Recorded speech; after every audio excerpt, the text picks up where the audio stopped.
starts right now.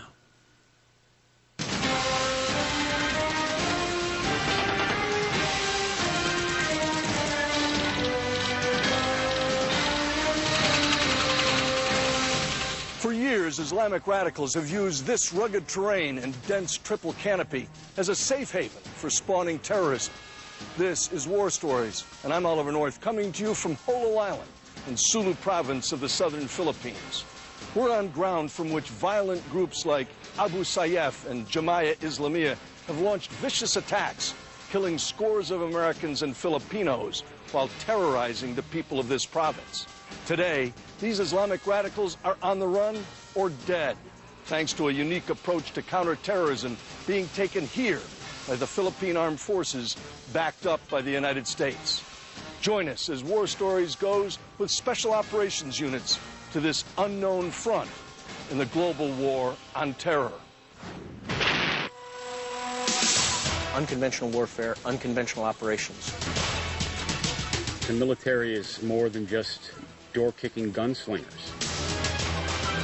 Solving complex political military problems.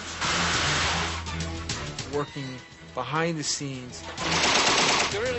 Training, advising and assisting local military forces. A lot of military intelligence sharing. Provide medical care to those who are in need. Engineering projects, repairing schools. Creative problem solvers who can operate with local populations. It's very important that we maintain a very high standard. We're pretty independent and trained to be that way. As soon as I got into the Special Forces, I knew I had found a home.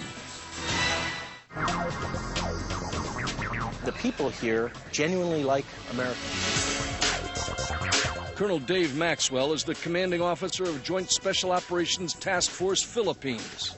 It's a thinking man's game, and that's what it's all about here. As a joint command, his team consists of soldiers, sailors, airmen, and Marines.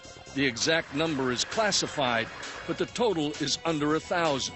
The Philippines and the United States are allies, and we have a special relationship, a long history together. The Philippines, more than 7,000 islands, became an American colony in 1898 after the Spanish-American War. But U.S. authority ended when World War II began. 8 December 1941, just hours after the attack on Pearl Harbor, Japanese forces commanded by General Masaharu Homma attacked Manila, the Philippine capital. 15,000 American troops and their Philippine allies put up a tenacious defense until 6 May 1942, when the Rock of Corregidor finally fell. The relationship between the American and Philippine people was forged in blood. Perhaps no place better symbolizes that than this hallowed ground. The American cemetery here in Manila is the final resting place for 17,202 U.S. servicemen and Philippine scouts killed in World War II.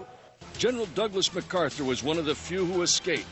Ordered to Australia by President Roosevelt, it took him 3 years to fulfill his most famous promise. People of the Philippines, I have returned. By September of '45, the Japanese were defeated. A year later, in recognition of their defense of freedom, America granted the island nation full independence. On behalf of the United States of America, I do hereby recognize the independence of the Philippines.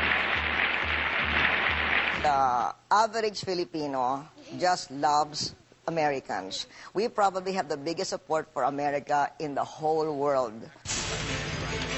Gloria Arroyo's father, Diosdado, served with the underground resistance during the Japanese occupation. Gloria attended Georgetown University in the 1970s, and in 2001, she became president of the Philippines. When you were a student at Georgetown University, Yes. Could you have ever imagined that you'd be doing this? When I was a student, I didn't imagine that I would be president of the Philippines someday. But even at that time, the Filipinos in the Philippines were very supportive of America. We've been together through the Second World War. We've been together through the war in Korea, through the war in Vietnam, and now we're together in the war against terrorism. We know that dating back as far as 1995, terrorists have trained here and have been linked to Al-Qaeda. That year, behind the walls of this Manila apartment, the infamous Bojinka plot took shape. The masterminds? Ramzi Youssef, who tried to destroy the World Trade Center in 1993, and his uncle, the notorious Khalid Sheikh Mohammed. Their plan? Use liquid explosives to blow up 12 American airliners over the Pacific. They also plotted to assassinate Pope John Paul II during his upcoming visit to Manila. But 6 days before the Pope was to arrive, this hideout caught fire, and the police discovered the bomb factory.